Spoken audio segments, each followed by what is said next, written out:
بسم اللہ الرحمن الرحیم۔ ایک بات تو کی ہے کہ آپ دنیا والوں سے امید رکھو گے تو ذمہ داری آپ کی اپنی ہے، اور اگر اللہ سے امید رکھو گے تو ذمہ داری اللہ کی ہے۔ وہ درخت ہمیشہ مضبوط ہوتا ہے جو اکیلے نشوونما پا کر بڑا ہوتا ہے۔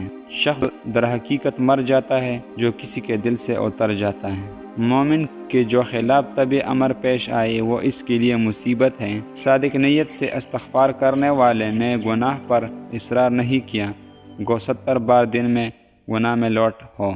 جس خاندان کو نرمی دی گئی اس سے نرمی سے فائدہ پہنچا۔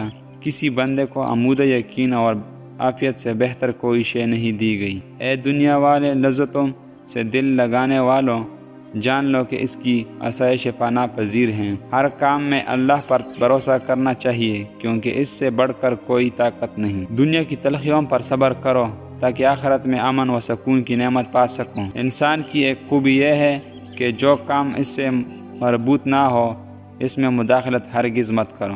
ہماری حمایت مددگار وہ ہے جس کا دل ابراہیم خلیل اللہ کی طرح پاک ہو، اس میں کسی قسم کا نفاق نہ پائے جائے۔ اس انسان سے زیادہ بدبخت ذلیل کوئی نہیں جو اللہ کے ناراض کر کے دنیا داروں کو خوش کرتا پھرے۔ ایسی عورت جس کی ماتھے پر غصے کا اندر بیل نہ پڑتا ہو اور ہر حال میں رب کریم کا شکر ادا کرنے والے ہو، وہ آپ کو رزق سے مالا مال کر دے گی۔ دنیا ایک ایسی بے ثبوت گھر ہے جس کی بنیاد ہمیشہ متزل رہتی ہے، لہذا تم اس میں رہتے ہوئے آخرت کا زدہ اکٹھا کرو اور یاد رکھو کہ تقوی سے بہتر کوئی چیز زدہ راہ اور سامان سفر نہیں ہو سکتی۔ جو بندہ خود کو نہیں پہچانتا وہ بھلا دوسروں کو کیسے پہچان سکتا ہے۔